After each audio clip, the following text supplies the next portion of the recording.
Now, the world has changed dramatically in the 3 months since our last update of the World Economic Outlook in January. A rare disaster, a coronavirus pandemic, has resulted in a tragically large number of human lives being lost. Now, as countries implement needed containment measures to control the pandemic, the world has been put in a great lockdown. The magnitude and speed of collapse in activity that has followed is unlike anything experienced in our lifetimes. This is a crisis like no other, which means there is substantial uncertainty about the impact it will have on people's lives and livelihoods.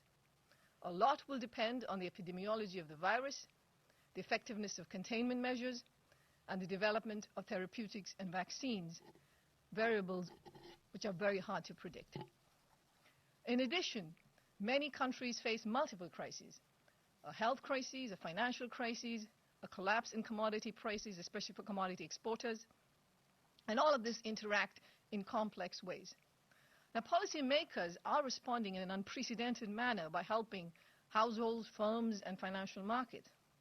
However, there is still considerable uncertainty about what the economic landscape will look like when we emerge from this lockdown.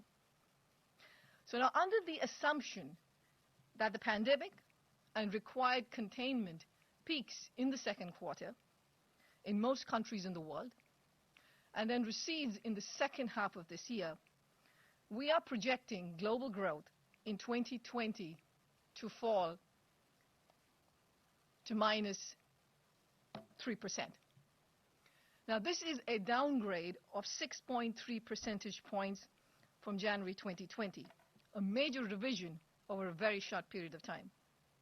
This makes the Great Lockdown the worst recession since the Great Depression and far worse than the global financial crisis. Assuming the pandemic fades in the second half of 2020 and that policy actions taken around the world are effective in preventing widespread firm bankruptcies, extended job losses, and system-wide financial strains, we project global growth in 2021 to rebound to 5.8%.